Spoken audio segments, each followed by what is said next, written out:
નમસ્કાર દર્શક મિત્રો, સત્યમેવ જયતે લાઈવ ન્યૂઝમાં તમારું હાર્દિક સ્વાગત છે।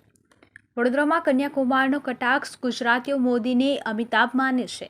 કોંગ્રેસના સયાજીગંજ બેઠકના ઉમેદવાર અમી રાવત અને રાવપુરા બેઠકના ઉમેદવાર સંજય પટેલના પ્રચાર માટે મોડી સાંજે કોંગ્રેસના નેતા કનૈયાકુમાર વડોદરા આવી પહોંચ્યા હતા।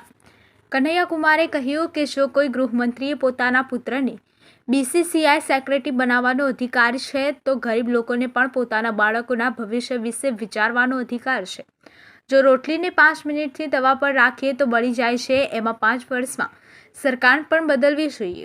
ગુજરાતના 5 વર્ષના કામ પર નહીં પણ 27 વર્ષ પહેલાં શું થયું હતું તેના મુદ્દે મત મંગાવવામાં આવી રહ્યા છે। કનૈયાકુમારે જણાવ્યું કે મધ્યપ્રદેશમાં કોંગ્રેસની સરકાર બની પણ ટકી શકી ન હતી, કારણ કે મોટા ભાઈ સુટકેસ લઈને આવી જાય છે। જો તમે સરકારનું પરિવર્તન કરવા માંગો છો તો એ કોંગ્રેસ જ કરી શકે છે। ભાજપ પરિવર્તનના નામે મુખ્યમંત્રી બદલી રહી છે। જો ગુજરાત સરકારે વિકાસ કર્યો છે તો આસમાનના મુખ્યમંત્રીને બોલાવી પ્રચાર કરાવવાની જરૂર કેમ પડી? જો તમારી પાસે અમિતાભ બચ્ચન છે, ગુજરાતના લોકો નરેન્દ્ર મોદીને અમિતાભ બચ્ચન માને છે। જો તમારી પાસે અમિતાભ બચ્ચન છે તો અશરાની પાસે ચૂંટણી પ્રચાર કરાવવાની શું જરૂર છે? કરું છું કે આવનાર 5 તારીખે વડોદરા શહેરનું વિચારજો। હું તમારો અવાજ બનીશ, હું તમારા માટે લડતી આવી છું, હું તમારા માટે લડીશ, હું વડોદરા શહેર માટે લડીશ। આ શહેર જેની સાથે ખૂબ અન્યાય થયો છે, કારણ કે અહીંના નેતાઓ બરોડાને રિપ્રેઝન્ટ કરવામાં કાચા નીવડ્યા। આ શહેરમાં 25 વર્ષથી એક નવી ઇન્ડસ્ટ્રી નથી લાવી। સાંઘાઈ નહીં પણ વેનિસ બની જાય છે, આપ સૌ એના સાક્ષી છો। આજ સુભાનપુરા ને ગોરવા વિસ્તારમાં લોકોના ઘરેથી 2 ઇંચ વરસાદમાં પાણી બેક મારે ને આપણા મેયરનો વોર્ડ, જે મેયર આમ ચપટી વગાડે ને કામ થવું જોઈએ, એ મેયરના વોર્ડમાં લોકો ગંદુ પાણી પીને મરી જાય। એ વોર્ડમાં બહેનોને કપડાં ધોવા તળાવ ઉપર જવું પડે, કારણ કે અહીંયા ડ્રેનેજની સુવિધા નથી। જે ઓજી વિસ્તાર 2-2 વર્ષથી મેયરના વોર્ડમાં હોય ત્યાં લાइट पानी गटर ना हो, એવું આ વડોદરા શહેર બનીએ। आप फैसला लीजिए। भारतीय राष्ट्रीय कांग्रेस एक सकारात्मक प्रचार लेकर के आपके बीच में आई है। भारतीय राष्ट्रीय कांग्रेस चलेगा। मेरी आवाज जहां तक जा रही है, नवनाथ महादेव की इस भूमि के सर महाराजा गायकवाड़ जी की इस धरती के आप तमाम आदरणीय बुजुर्गों का, नौजवान दोस्तों का, प्यारे बच्चों का, माताओं बहनों का, किसान मजदूर भाइयों का, मेहनत मजदूरी करके अपने परिवार का भरण पोषण करने वाले आप तमाम मेहनत कश आवाम का, दुकानदार भाइयों का, ठेला चलाने वाले, टेम्पू चलाने वाले, नौकरी करने वाले, बिजनेस करने वाले, आप सभी गुजराती भाइयों बहनों का क्रांतिकारी इस्तकबाल करता हूं, आपका हार्दिक अभिनंदन करता हूं। दोस्तों, मैं अपनी बात आपसे साझा करूं उससे पहले मैं इस मंच से मोरबी में जो दर्दनाक हादसा हुआ, जिन लोगों को अपनी जान गंवानी पड़ी, उनके प्रति श्रद्धा सुमन अर्पित करता हूं, उनको श्रद्धांजलि देता हूं। कल कुछ लोगों की जहरीली शराब पीने से मौत हो गई। मैं उनके भी परिवार के प्रति संवेदना व्यक्त करता हूं और श्रद्धांजलि देता हूं। दोस्तों, ये एक बहुत बड़ा सवाल है। गुजरात में शराब बंदी है, तो सवाल यह है कि शराब कहां से आ रहा है, इस पर विचार कीजिएगा। लेकिन आप अपने जीवन से जुड़े हुए मसलों पे विचार कही जाती है, भूखे भजन न होए गोपाला। पेट का सवाल भी एक जरूरी सवाल होता है।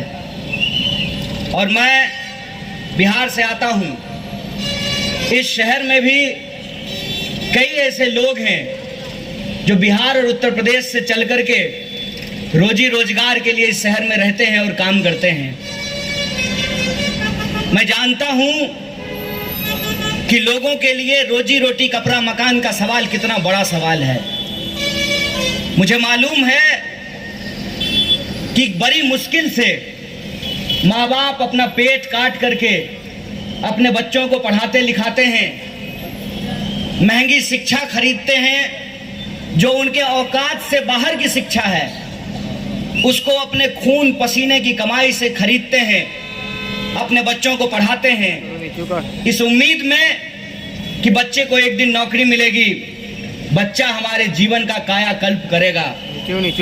हकीकत यह है कि शिक्षा हम ले लेते हैं बड़ी मुश्किल से, और बहुत सारे लोगों को शिक्षा मिलती भी नहीं है। शिक्षा लेने के बाद उम्मीद में लोग टकटकी लगाए रहते हैं कि कब वैकेंसी निकलेगी, कब एग्जाम होगा, और परिणाम क्या होता है?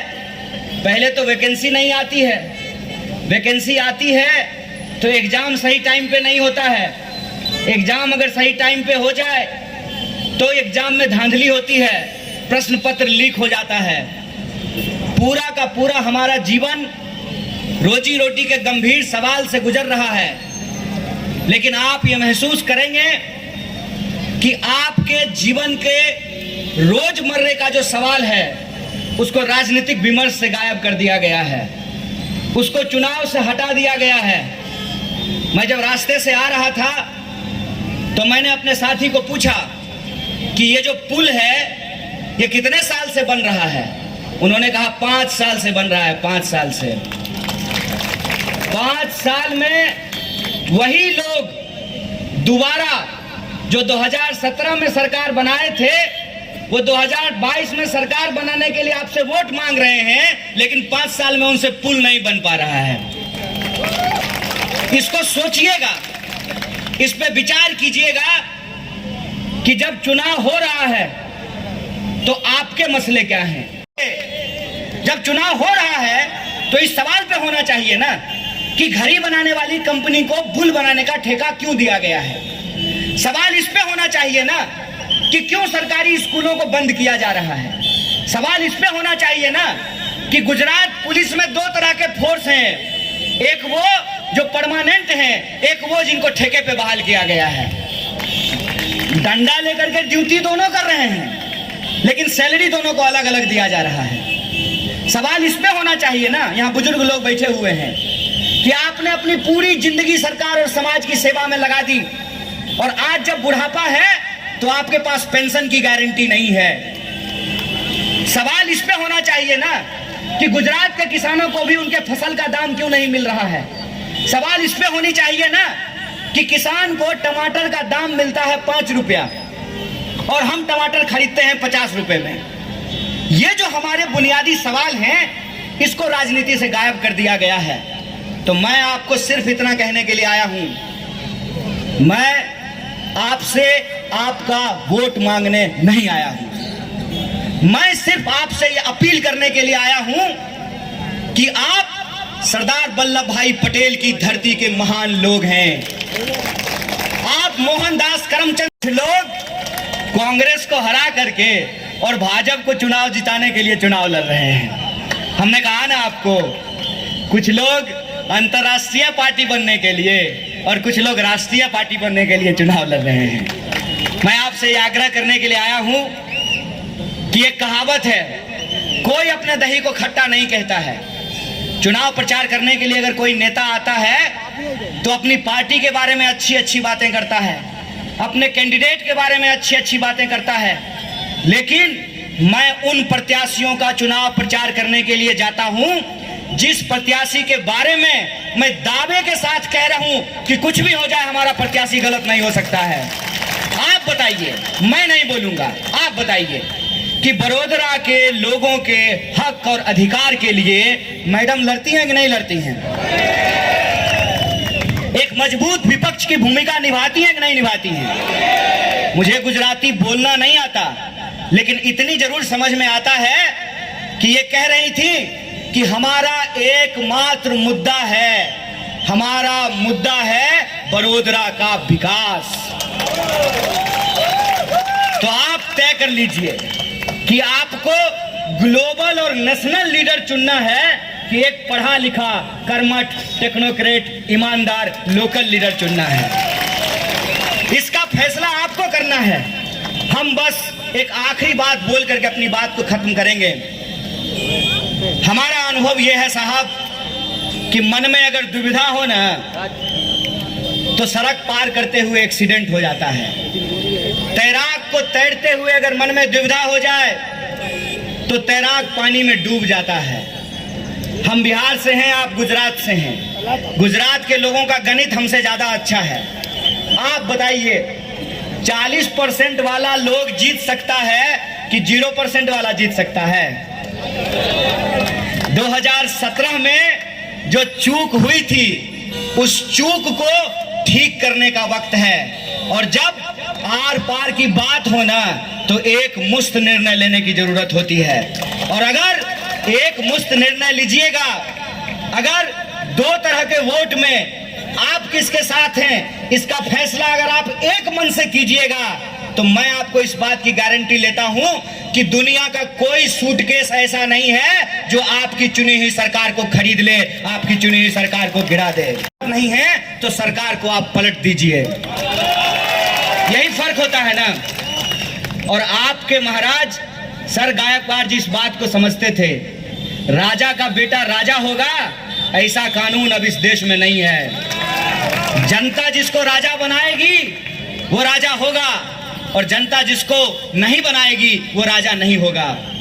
लेकिन आपने एक बात महसूस किया है, यहाँ हमारी माताएं बहनें बैठी हुई हैं, रोटी पकाते हैं, हम भी पकाते हैं, हम अपना खाना खुद बनाते थे। रोटी को अगर आप 27 मिनट छोड़ दीजिएगा एक ही तरफ तवे पे तो रोटी क्या होगा? आप 27 मिनट रोटी छोड़ देंगे तो रोटी जल जाएगा। आपने 27 साल सरकार छोड़ दिया है। इसका नतीजा क्या हुआ है? इसका नतीजा यह हो गया है कि आपके वोट के अधिकार को, जो सबसे बड़ी क्रांति थी आजाद भारत की, उसको टेकन फॉर ग्रांटेड लिया गया है। टेकन फॉर ग्रांटेड जानते हैं क्या होता है? दो तरह का ग्लास होता है, शीशा का ग्लास और स्टील का ग्लास। शीशा का ग्लास लोग बड़ा आराम से रखता है कि कहीं फूट ना जाए, और स्टील का ग्लास जैसे मन करता है वैसे फेंक देता है। मसला यह है कि जब गुजरात में चुनाव हो रहा है ना साहब, तो अलग अलग पार्टी अलग अलग उद्देश्य से चुनाव लड़ रही है। भाजपा चुनाव लड़ रही है अंतर्राष्ट्रीय पार्टी बनने के लिए, क्योंकि प्रधानमंत्री अब लोकल नहीं रहे। प्रधानमंत्री अब लोकल से नेशनल हो गए हैं और नेशनल से इंटरनेशनल हो गए हैं। आप तय कर लीजिए। भाजपा का मेरा एक दोस्त बोला, जानते हो मोदी जी के अंदर इतना ताकत है ना कि मोदी जी यूक्रेन और रूस का युद्ध बंद करवा दिए। हम बोले हमको गर्व है, हमको गर्व है कि हमारे प्रधानमंत्री अब नेशनल नहीं ग्लोबल हो चुके हैं। लेकिन मेरा प्रश्न यह है कि प्रधानमंत्री जी के राज्य में इतना बड़ा हादसा हो गया, घड़ी बनाने वाली कंपनी को पुल बनाने का ठेका दे दिया गया। आप बताइए, आपके दिमाग में कोई प्रॉब्लम है? जो चंपारण में जाकर के किसानों की मुक्ति के लिए लड़े थे, मैं उसी बिहार से आता हूं। मैं आपसे यह अपील करने के लिए आया हूं कि आप जो फैसला लेते हैं, सिर्फ गुजरात नहीं पूरा देश आपको फॉलो करता है। इस बात को याद रखिएगा। आपने ही एक लोकल आदमी को नेशनल और नेशनल से ग्लोबल बनाया है। आपके ही नाम पर गुजरात मॉडल के नाम पर 300 से ज्यादा सीटों की सरकार दिल्ली में बनी है। तो मैं आपसे यह आग्रह करने के लिए आया हूं कि गुजरात जब सोचता है तो सिर्फ गुजरात ही नहीं पूरे देश में परिवर्तन होता है।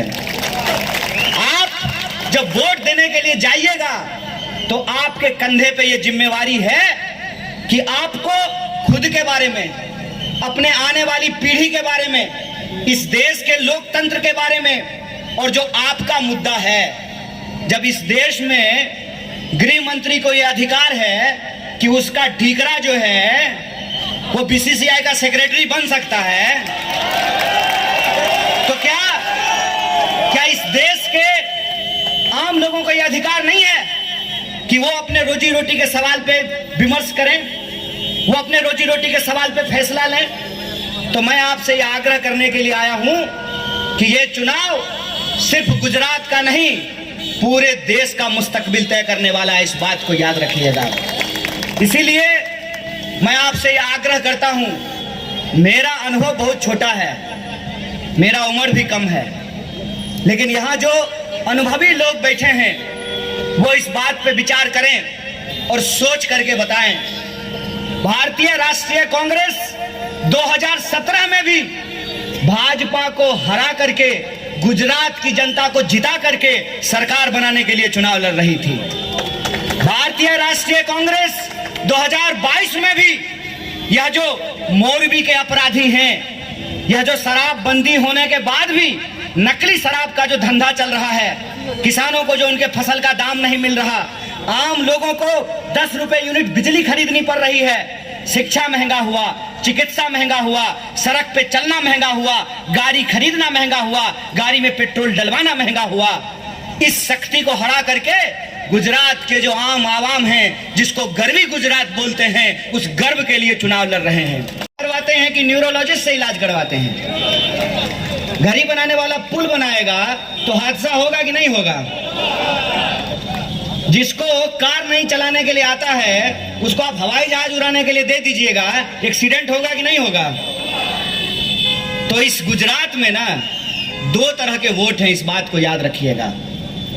एक वोट है जो मोरबी में घटना हुई, उस घटना को सही ठहराते हैं, और एक वोट है जो मोरबी की घटना में सरकार की लापरवाही ठहराते हैं। आपके सामने भी यही 2 विकल्प है। जो सरकार की लापरवाही को नहीं मानते हैं, एक तरफ वो लोग हैं, उनको आप कितना भी समझा लीजिए, वो समझने वाले नहीं हैं। एक कहावत कही जाती है कि सोए को आप जगा सकते हैं, और सोने का जो नाटक करता हो उसको आप नहीं जगा सकते हैं। सुबह सुबह स्कूल जाने का टाइम होता है, बड़ी आलस होती है बच्चों की, तो कुछ तो बच्चा जो है 2 बार माँ जब झकझोरती है तो उठ करके तैयार होने लगता है, और कुछ जो है ना ऊं करते रहता है। जो सोने का नाटक कर रहा है उसको आप नहीं जगा सकते हैं, लेकिन जो जागना चाहते हैं उनको इस प्रश्न पे विचार करना पड़ेगा कि अगर 2 तरह के लोगों के बीच में यह संघर्ष है, एक जो हर हाल में सरकार को सही ठहराते हैं, 27 साल हो गया है साहब, 27 साल होने के बावजूद जिनके सपने में आज भी भारतीय राष्ट्रीय कांग्रेस ही आ रहा है, सारे भाजपा के नेताओं का भाषण सुन लीजिए, उनके जुबान से भारतीय राष्ट्रीय कांग्रेस का नाम छूट ही नहीं रहा है। आप सोच करके बताइए, ये नौजवान, कितना उम्र है तुम्हारा? तो याद रखिएगा कि कोई पेड़ लगाता है, पेड़ बड़ा होता है, उसका फल कोई खाता है। बड़ौदा की नगरी में एक ऐसे महाराज पैदा हुए जिन्होंने शिक्षा का पेड़ लगाया, जिसका फल सिर्फ आप नहीं चख रहे हैं। हमारे बहुत साथ जानने वाले लोग यहाँ के फाइन आर्ट कॉलेज में पढ़ते हैं, और देश का सबसे मशहूर फाइन आर्ट कॉलेज है बड़ौदा आर्ट कॉलेज। और उन्होंने डॉक्टर बाबा साहब भीमराव अंबेडकर को स्कॉलरशिप दिया, और जब भारतीय राष्ट्रीय कांग्रेस आजादी के संघर्ष को जीत करके संविधान सभा का गठन हुआ, डॉक्टर बाबा साहब भीमराव अंबेडकर को ड्राफ्टिंग कमेटी की जिम्मेदारी दी गई, तो एक शानदार संविधान लिखा गया। और उस संविधान की सबसे बड़ी खासियत यह है कि डंडा लेकर के जो कांस्टेबल साहब खड़े हैं ना उस चौराहे पे, उनका वोट भी एक है, और अपने एसी में 2 को एप्पल मोबाइल, एक इस कान में लगा करके जो एसपी साहब बैठे हुए हैं ना, उनका भी वोट एक है। ये इस संविधान की ताकत है, ये इस संविधान की ताकत है कि आप भले अपने घर में अपने महिलाओं को बराबरी का अधिकार ना देते हो, लेकिन संविधान ने महिलाओं को भी वोट का अधिकार बराबर किया है। क्या साहब, आपका वोट एक और मैडम का वोट, जो लोग कुर्सी पे बैठे हैं उनका वोट और जो लोग खड़े हैं उनका वोट, जो अमीर है उसका वोट, जो गरीब है उसका वोट।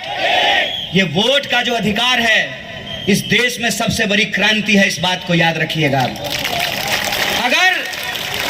अगर ये वोट का अधिकार इस कार में जाने वाले का एक नहीं होता और उस स्कूटी पर जाने वाले का एक नहीं होता तो नेता सब हेलीकॉप्टर लेकर के आपके बड़ोदरा शहर में नहीं आता।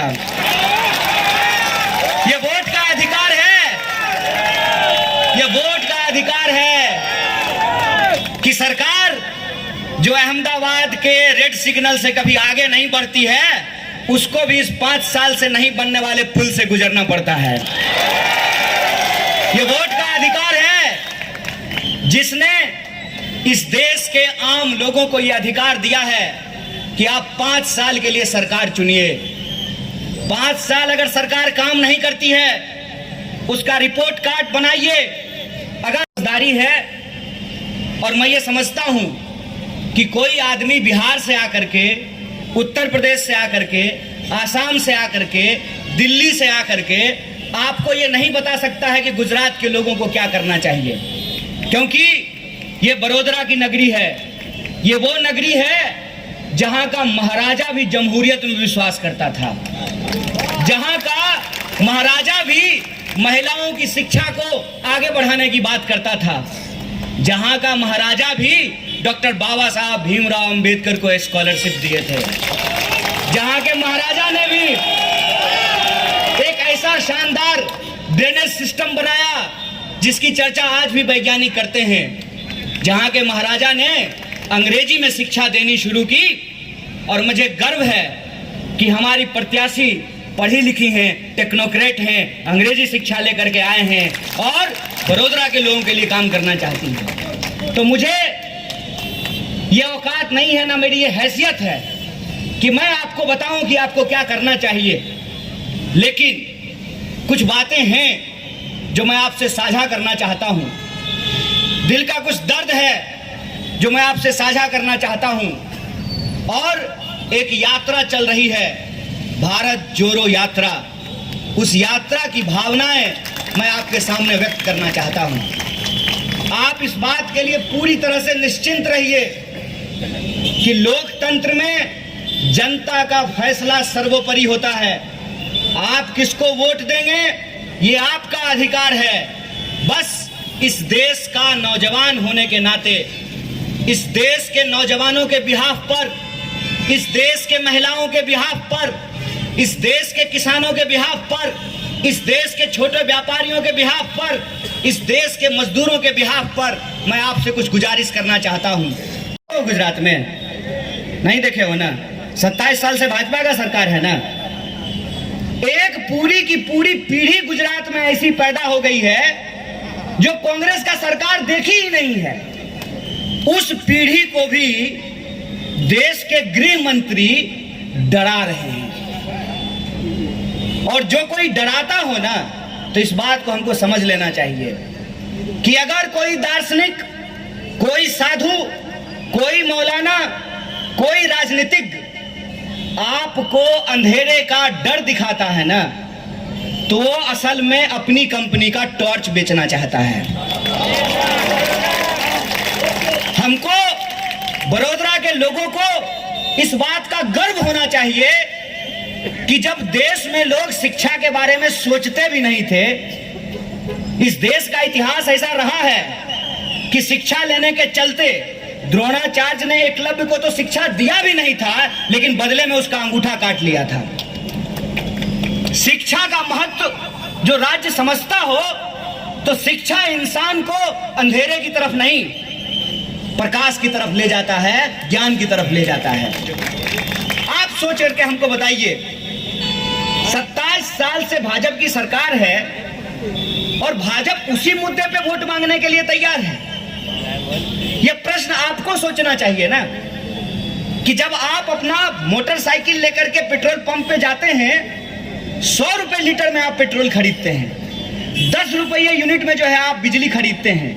हर चीज शिक्षा से लेकर के, स्वास्थ्य से लेकर के, सड़क से लेकर के, बिजली से लेकर के, पानी तक हर चीज को आप खरीदते हैं। नई सड़क बनेगी, सड़क बनने से पहले टोल बूथ लग जाता है। सड़क का काम कंप्लीट होने से पहले टोल का वसूली शुरू हो जाता है। हर चीज के लिए हम सरकार को टैक्स दे रहे हैं। बदले में सरकार हमको क्या दे रही है? बदले में सरकार हमको जुमला दे रही है। जब चुनाव हो रहा है तो चुनाव इस सवाल पे होना चाहिए ना कि जब कोरोना था तो अहमदाबाद के सिविल अस्पताल में लोगों को ऑक्सीजन का सिलेंडर नहीं मिल रहा था।